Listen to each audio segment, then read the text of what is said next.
سلامونه آصف خان ځواک. علیکم سلام، په خیر راغلی. جوړ په خیر. صحت د ښه ده؟ کیمره بان کما عام شو. نه تر اوسه نه دی، اوس صحیح شو، اوس صحیح شو. په خیر راغلی. شکر در تاسو څنګه یې؟ ښه روژې د ښې تېرېږي، ژوند د ښه ده؟ مننه، ژوندي اوسئ، الله دې خوشحاله او سوکاله لره. مهرباني ورور. مننه دا لایف ته اوس راغلم، د موضوع نه خبر نه وم دومره، خو فکر کوم چې داسې ده چې د روژه کې شیطانان تړلي، په دې موضوع باندې خبرې کوئ. اصلا کې د شیطان موضوع خو ډېر هغه د دغې پوښتنې یو جز دی. اصلا کې پوښتنه دا ده چې زموږ او ستاسو د ټولنې اخلاقیات دي، زموږ او ستاسو ټولنیز ژوند دی، دا مسایل دي. او په څنګ کې دغه نن سبا چې موږ او تاسو په خپلو سترګو باندې په وطن کې ګورو دا حالات، او دومره لویه ادعا هم کوي چې په افغانستان کې اسلامي امارت حاکم دی او هلته شرعي حدود نافظ دي. او شرعي حدود چې نافظ نو طبیعي خبره ده چې هلته به زنا نه وي، هلته به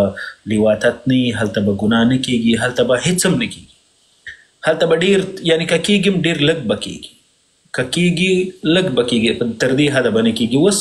بیا تر ټولو جالبه څه شی ده چې موږ او تاسو وایو که نه چې د روژې په مبارکه میاشت کې شیطان هم تړل سوی. نو بیا دغه اعمال چې کوي دا څوک کوي او دا در باندې څوک کوي؟ موږ خو به ټول عمر موږ همغه شیطان ملامت کړی چې قتل مو کوي شیطان را باندې وکړه، چې دروغ مو وایي شیطان را باندې وکړه. نو دا شیطان را باندې دا کړنې اوس خو شیطان نشته، اوس یې را باندې څوک کوي؟ دا اوس په زرګونه په لکونه دا اوس په وطن کې زموږ او تاسو دا د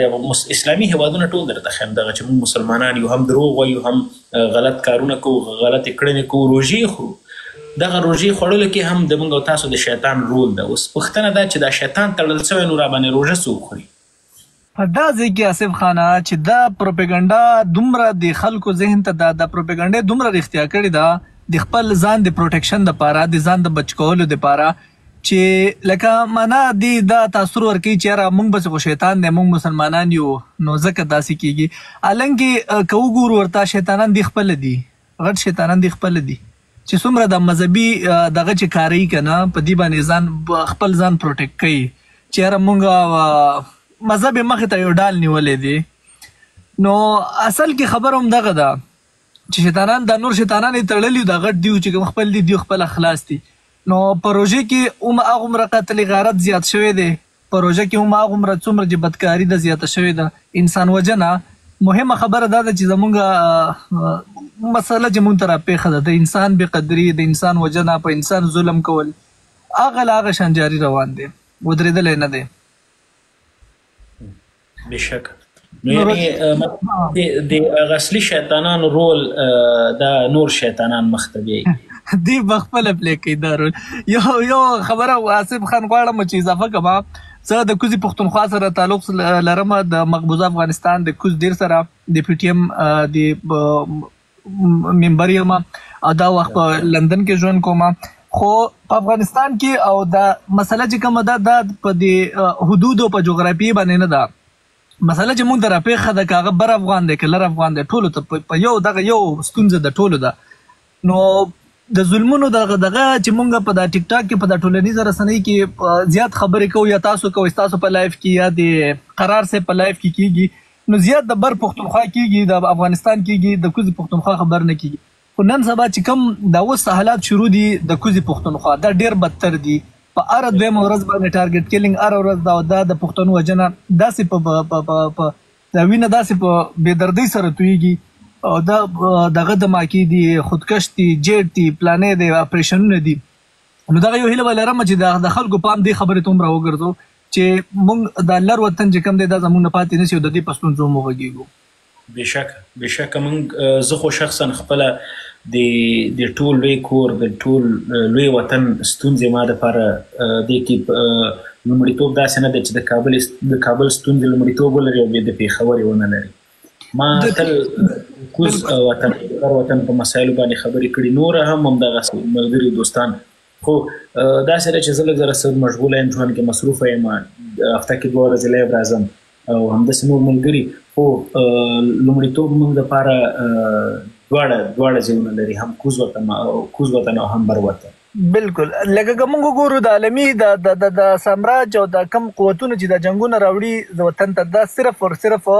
د نسلی په بنیاد باندې صرف د پښتون سره د جنگ چې کم دا د دشمنی چې کم د پښتون نسل سره وانه ده کدا په ارزه کې دی کدا په د دنیا په ار ګډ کې دی خو د دشمنی چې کم ده د پنجاب سامراج دی یا د امریکای د ارزه سامراج دی د ار څوک چې کوي دا د پښتون د زمون خاص د پښتون نسل سره وانه ده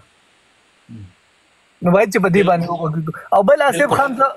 تاسو ډیر خوخي د پښتونخوا ځوانان او زه په خپل باندې مونږ ډیر په دې وجه باندې خو چې تاسو د لوی کور خبره کوي د یو وطن خبره کوي د لرو بر خبره کوي نو په دې باندې ډیر زیات خو یو خبره غواړم چې تاسو ته یو سجیشن درکم تاسو ورځ زه نوٹ کوم داسې چې لږ تاسو له د کمزوري را تخکاری لږ داسې غوسه کوي او سو ورځ کې چې کېدې شي خپل ذاتی ستونزې لري د هغې وجې نه نو وایم دا چې دا مبارزه چې کوم ده د قوم نو دا د غټه سینه غواړي باید نو غوسه نه شو چاته الګ په دغه باندې خبرې ورسره وکړو څوک به پکې پوهېږم ډاکټر ریحان یو خبره ته کوم ما خو درته ویلې زه دغه تیر 3 میاشتې کې ډېر وخت سو چې ما لیونه نه دي کړي او شاید دا به مې داسې لیوي چې زه منظمه ناست یم او یو چېرته مې لایټ لګولی او خبرې کوم د دې نه مې خوا ته داسې 3 میاشتې لیونه هم نه دي کړي ډېرې یو بحثونو کې مې برخه هم نه ده اخیستې خو حوصله زما ډېره ستره ده تل مې حوصله کړې ده بیا د وطن په موضوع کې د قام په موضوع کې ملي موضوعات کې زه هېڅکله هم بې حوصلګي نه کوم چې خلک برداشت کو چې څوک څه وایي که نه دغه چې هغه غلطه مو زموږ دغه خلاف هم اوس دا یو نفر راغلی و چې د څه شی لګولی و په دا نظم خو ته ویلی نه شو چې څه شی لګولی خو دا رقم خلکو سره مونږ ژوند کوو نو د دې قوم په جوړېدو کې به ډېر وخت ولګي ډېر وخت دومره بې سواده دومره د مکتب نه دومره د کتاب نه لرې پاتې شوي خلک دي چې څه به ووایم دومره د مذهب خو ته هم ویلی نه شو دروغجن مذهب و چې اسلام خو داسې دی نه دې خلکو ته شو کړی دومره به د خلکو د ذهنونه چینج کړي دي چې ما ته تا ته بل ته دا ملحد ټاپي دي دا پلانې دي دا خو د دې کې به ډېر کار نو باید چې ډېره حوصله ورته ولرو دقیق ډېره مننه ډاکټر صاحب ریحان ژوندي اوسېږئ الله مو خوشحاله او سوکاله زه به بل دوست ملګري ته وخت ورکړم چې خوشحاله اوسې ډېره مننه ښه وخت جوانه ډېر مننه ژوندي اوسئ دوستانو زه ګرځم کوم دوست ملګري پسې چې هغه ته لایف ته راشي او دغه ستونزې او مشکلات باندې خپل نظر ورکړي السلام علیکم آصف جان وروره څنګه زه دا کمره لګوم یو دقیقه یو ما دغه وخت راکړه ستا د قانون مات نه کوم ډېر بخښنې سره زه ډیمبي ته راغلی وم نو وبخښئ زه ډېر وخت نه سلامونه احترامات ځواک صاحب خدای وکړي چې روغ جوړ اوسې انشاءالله درځم یو ښه موټر به راته راکړي ښه څنګه یې ځواک صاحب خیرت ده اول ته مبارکي وایم الله دې پکې کامیاب ولره زه یو شته راجګ شوم ځواک صاحب چې لږ مخکې تا یو موضوع یاد زه اول لایف نه ستا ناست وم تقریبا 1 غنټه شو نیمه غنټه هغه ښه موضوع چې زه ستا لایفونه ته په تمه وم چې کله ستا لایف ته جګ شوم دغه موضوع وایم چې دغه افغان په نوم دی هغه موضوع یاد کړه چې اوس یو نفر پیدا شوی دی ټولې پیژني چې غواړي شر واچي خلک په جنګ واچي الحمدلله تاجکان سره ژوند کوم دلته داسې نفرت کوي ده نه چې په خدای پښتون مو نفرت نه کوي چې دا تاجکان هغه نفرت کوي نو زما هیله دا ځواک صاحب چې ستا هغه نږدې ملګري تاسو ډېر تماس کړي چې زه نوم یې واخلم په بخښنې سره فولاد صاحب که زما आवाज دې نه اوري شر هغه جوړ کړی اوس همیشه 1 غنټه بعد یو ویډیو کې تاجکانو پسې چې تاسو د سیاسي نو شر اصلي هغه جوړ کړی دا خلک چې غوسه کېږي دا خلک چې میډیا کې راځي بدرت پښتون ته وایي فولاد براشي ویډیو به وکړي تاجکانو باره کې بیا شو ګوري تاجک لایف کې قرار ناصر او خپل قصې به زه به د ویډیوګانې کوي پرووایډ کړم ولېږم زه دلته به ویډیو وکړي شر به جوړ کړي هلته به بیرته لاړ شي د نستو لایف ته د بل تاجک لایف ته فارسي نیوز لایف ته خنداګانې به ټوکې ټکارې به هېڅ خبره معلوم نه نو تا چې لږ څنګه وویلې موږ هماغسې کوو موږ د یاور لایف ته نه ځو کوم لایف کې چې د افغان نوم بد وایي څوک هغه لایف ته موږ نه ځو بایکاټ کړی موږ ریپورټ به وکړي چې هغه لایف ختم شي نو هیله مې دا ده ځواک صاحب ستا اواز ستا د دوستانو ته د ډېر نږدې دي او که په دغه مستقیم یو ویډیو وکړي یا شخصي کې ورته ووایي چې خواهش کوو د دې خلکو شا پرېږدئ ویډیوګانو پسې مه کوئ یو میاشت دغه کار وکړئ که نه دوی وایي د 0 نه بیا د 200 ته راکښته کېږي دوی موږ ګرم کړي دي ګورئ ښه یوه خبره زه درته وکړم دلته چې څومره هم دوستان زموږ دغه لایف کې نازي ملګري یو خو دغه ځوان چې راځي په لایفونو کې غږېږي له ده سره له نن نه 9 میاشتې وړاندې ما 1 ځل 2 ځله بحث کړی او دغه لایف نه هم ورته وایم دی همیش دا خبره کوي چې راشئ ما سره ته د افغان په ټکي وغږېږئ د افغان په توري وغږېږئ په تاریخ یې را سره وغږېږئ. نو زه دغه ځوان ته وایم له دغه لایبه که چیرې ته غواړې د افغان په توري بحث وکړې نو ته به یوه ویډیو جوړه کړي او دغه بحث به په دې ډول باندې مطرح کړي ووایي چې زه د یو افغان ځوان په صفت د افغانستان د خاورې د یو تن وګړي په صفت غواړم په دغه ټکي باندې دلته بحث ولرم ستري څوک چې ما سره پرې بحث وکړي نو بیا زه حسیب ځواک دغه ځینه درته وایم چې زه خپله راځم ستا په لایف کې کینم در سره بحث کوم. یو او که ته وایې چې زه افغان نه یم نو چې ته افغان نه یې دا په دې معنا چې ته د افغانستان نه یې. پام د دې زما دې خبرې ته زه بې منطقه خبره نه کوم. کله چې ته افغان نه یې نو ته د افغانستان نه یې.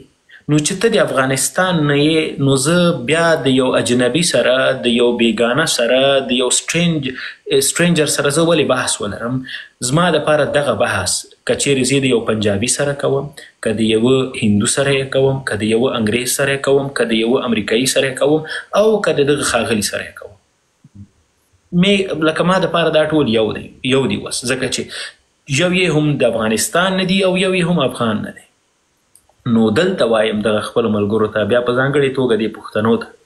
کله چې هغه راځي مستقیما ګوري دا سایکولوژیکل جګړه همدغه چې یو څوک غواړي ځان مطرح کړي هغه غواړي ستا سرې کرښو ته هغه ستا چې کومې سرې کرښې دي هغه درته ټچ کړي ستا چې کوم هغه حدود دي هغه درته کراس کړي چې تر څو ته احساساتي سي او ته په مقابل کې غبرګون وښایي او غبرګونونه اکثره وخت چې احساساتي هغه منطقي نه وي. احساساتي غبرګونونه اکثر وخت 99% هغه منطقي نه وي ځکه ته احساساتو کې تا باندې د احساسات غالبه سوي دي تا هغه ځای کې علمي او اکاډمیک بحث نسي کولی ته ورته چټیات وایې ته ورته هغه خبرې کوې چې هغه هېڅ میک سینس نه کوي. نو ځکه درته وایم کله چې ته ورځې د هغسې یو ځوان سره بحث کوې لومړی خو دا ده چې دغسې یوې موضوع باندې په داسې یو مورد باندې بحث کول دا په خپل ذات کې دغه ټکي باندې سوال راولاړول لکه زه تا سره پاڅېږم په دې باندې بحث وکړم چې زه مې د خپل د پلار زوی یم او که نه یم. دا بحث زه تا سره ولې وکړم زه تا ته ولې د دې شي ثبوت درکړم چې زه د خپل د پلار زوی یم او زه لاړ سم تا ته خپل د پلار ډي ان اې مې خپله ډي ان اې مې درته دلته مخ ته کېږدم چې وګوره زه مې د خپل د پلار زوی یم. یعنې چې شي تاسو په وچ لاس باندې ورځئ خپل هویت تر سوال لاندې ورته بیایئ او هغه پرې ملنډې وهي هغه پرې رشخند وهي او تاسو هم ورته ناست او بیا د هغه یو 15 تنه نور چکچکیان چې دي ورته ناست هغه په دې فکر او په دې نظر باندې دي چې دا سړی ډېر علمي غږېږي. الان کې چې د دغې لایف نه زه له نن نه یو کال مخکې مې هم دغه پوښتنه ورته مخ ته ایښې وه او نن یې یو ځلې بیا ورته مخ ته کړم. دې محترم ته دې ښاغلي سره زما بحث و د افغان په توري باندې د افغان په ټکي باندې ما سره بحث درلود. نو ما ورته د ماته د زمونږ چې په د افغانستان په تاریخ کې چې څومره دري ژبې شاعران دي لیکوالان دي ادیبان دي چې څومره دي د دې ټولو نومونه واخیستل. ما ورته ډېر په احترام باندې غوږ ورته ونیوه. مالې بلکل زه مالې سادي هم درته منم زه د سادي ګلستان بوستان کتابونه هم درته منم زه درته نور د تاسو چې څومره شاعران او لیکوالان دي دا ټول دې منم 1200 کاله د تاسو دلته په دې خاورې باندې شتون هم منم د ته چې د پارس د تاریخ خبره کوې دا هم در سره منم دا ټول در سره منم. خو زه دلته یوه نقطه درته مخ ته ږدم ته به په دې باندې ما سره بیا بحث کوې. کله چې ته خبره کېږي د افغان د ټکي ته بیا ما ته وایې چې دا پر ما باندې تحمیل سوی څو کاله کېږي چې د افغان ټکی دې ولس ته کارول کېږي. یو دویم په دې جغرافیه باندې چې د تاریخ په اوږدو کې موږ ورته ګورو 400 کاله خو په کتابونو کې لیکل شوي چې د دغه سیمې خلکو ته یې افغان د افغان ټکی ورکارول په کتابونو کې دا راغلی دي چې 400 کاله نه دې خواته موږ په دې 400 کاله کې ستاسو مشرانو ولې یوه ورځ په دې موضوع باندې خبرې ونه کړې ولې په دې خبرې باندې بحث ونه کړ چې دا جال دی دا درواغ دی دا یو پر موږ باندې تحمیل سوی نوم دی ولې د تاسو مشرانو دا خبرې ونه کړې؟ ته خو د ډېرو غټو شاعرانو، لیکوالانو، ادیبانو د قهرمانۍ خبرې، د اتلولۍ خبرې ته خو ماته کې که نه د خپل د تاریخ. نو تاسو په دغه 400 کاله تاریخ کې تاسو اتلولي چیرته ده؟ څوک چې د خپل د هویت دپاره جنګ ونسي کولی، له هغه نور بې غیرته څوک نسته. سړی تا ته زه افغان د 400 کالو نه وایم، په تا مې منلې ده، او تا تر اوسه پورې د افغان دپاره یو جنګ هم نه دی کړی، د یو چا نوک دی نه دی ازار کړی. نو ته د کوم ځای راغلی اتل یې؟ ته خو اتل نه یې، ته خو نو بیا دروغ وایي. نه دی بیا هغه فردوسي در سره منم، نه دی شاهنامه در سره منم، او نه دی در سره بل شی منم. او بیا چې تر ټولو لویه دعوه دې دا دی چې زه د امام ابو حنیفه په دري ژبې په فارسي ژبې خبرې کوئ، بیا د هغه هم در سره زه نه منم. او تر ټوله مهمه خبره 1200 کاله کېږي چې موږ افغانان په دې جغرافیې باندې موږ اوسېدلو، او موږ د 1400 کال نه را په دې خوا موږ مسلمانان سوي. د 500 کالو تاریخ پرېږده، د 1250 کال نه را په دې خوا موږ مسلمانان شوي. کله چې ته د افغان د ټکي سره دومره حساسیت لري او وایي چې زه افغان نه یم، دا د افغان ټکی په ما باندې تحمیل کړی، دا در باندې چا تحمیل که؟ پښتون در باندې تحمیل که، او ته په زوره باندې پښتون کړی. نو 1200 کاله وړاندې ته عربو په زوره مسلمان کړی. ته لومړی ولاړ سه، اول د عربو سره د خپل د دې خبرې بحث وکړه چې زه تا ولې په زوره باندې مسلمان کړی. که یې را سره بحث کوې نو زه دلته حاضر یم، راشه په دې باندې به وغږېږو چې د فارس د سیمې خلک، ځکه تاسو خو ځان ته مردم فارس وایي، نو بیا ته څنګه مسلمان شوې؟ په کوتک، په لغتو، په سوکانو، په سپېړو یې مسلمان کړلې، او بیا ستا د خولې خبره ما پښتون تا ته د افغان ټکی وکاروه، ته مې افغان کړلې. ځواک صاحب په ډېر وخت سره دغه اخرنۍ خبره که غواړې چې ته د افغان له ټکي واوړې، د افغان د دغه نومه واوړې، ته به په پیل کې له اسلام واوړې، ځکه ته عربو مسلمان کړی او ما افغان کړی. ته نسي کولی چې په ریاضیاتو کې ته لومړی ستر قوس خلاص کړي. موږ په ریاضیاتو کې یو اصل لرو، د یو قوس د خلاصولو لپاره موږ بریکټس کې اول لومړی قوس خلاصو، بیا ورپسې متوسط او بیا لوی. ته به لومړی ولاړ سي هغه بحث باندې چې ته عربو په زوره مسلمان کړلې، اول به په هغه باندې بحث وکړې. کله چې ته د اسلام نه ووتلې، بیا به راشي دلته ما تا بحث به په دې وکړو چې ته څنګه ما افغان کړی، او که افغان نه یې په مخه دې ګلونه. په دې جغرافیې باندې د تا د خولې خبره، د کوه سلیمان یې بولې، د هندوکش یې بولې، د پامیر یې بولې، د کوم ځای نه چې بولې ته یې وبوله. په دې جغرافیې باندې زه ژوند کوم، کړی مې ده، او زما نیکونه دلته ژوند کړی، او دلته به په زرګونه کاله نور زه ژوند کوم. په دې موضوع باندې دوی سره زه نور ځکه زه هېڅ بحث نه لرم چې دوی عشروي کوي، کله یو خوا کله بلې خوا، چې 2 دقیقې په خبرو کې راټینګ درته د دوی بحث په چی باندې راسرخېږي. امیر عبدالرحمن خان وطن خوب کړ، ډېر مې ښه کړي دي، څه شی وایي؟ ځکه یو ځل راته وایي چې زه د ډیورنډ کرښه په رسمیت منم، دا کرښه نه دی، دا یو سرحد دی، دا یو باونډري ده. بیا عین حال کې راځي وایي چې مردم او طرف په ډیورنډ کې هست و افغان نیستن. بیا بیرته راځي په دې خبرې باندې بیرته خپله خبره را دی وایي چې امیر عبدالرحمن خان د ډیورنډ کرښه امضا کړله. یعنې څه شی؟ یا خو دا ومنه چې امیر عبدالرحمن خان د ډیورنډ کرښه نه ده امضا کړې، یا دا وایي چې دا کرښه نه ده، او یا دا مو وایي چې اخواته د کرښې هغه اړې خلک پښتانه چې کوم دي هغه افغانان دي. خبرې مو ټول کانټرډکشن دي، ټول یو له بله سره په ټکر کې دي، یوه خبره مو سره نه خوري. مهرباني ځواک صاحب په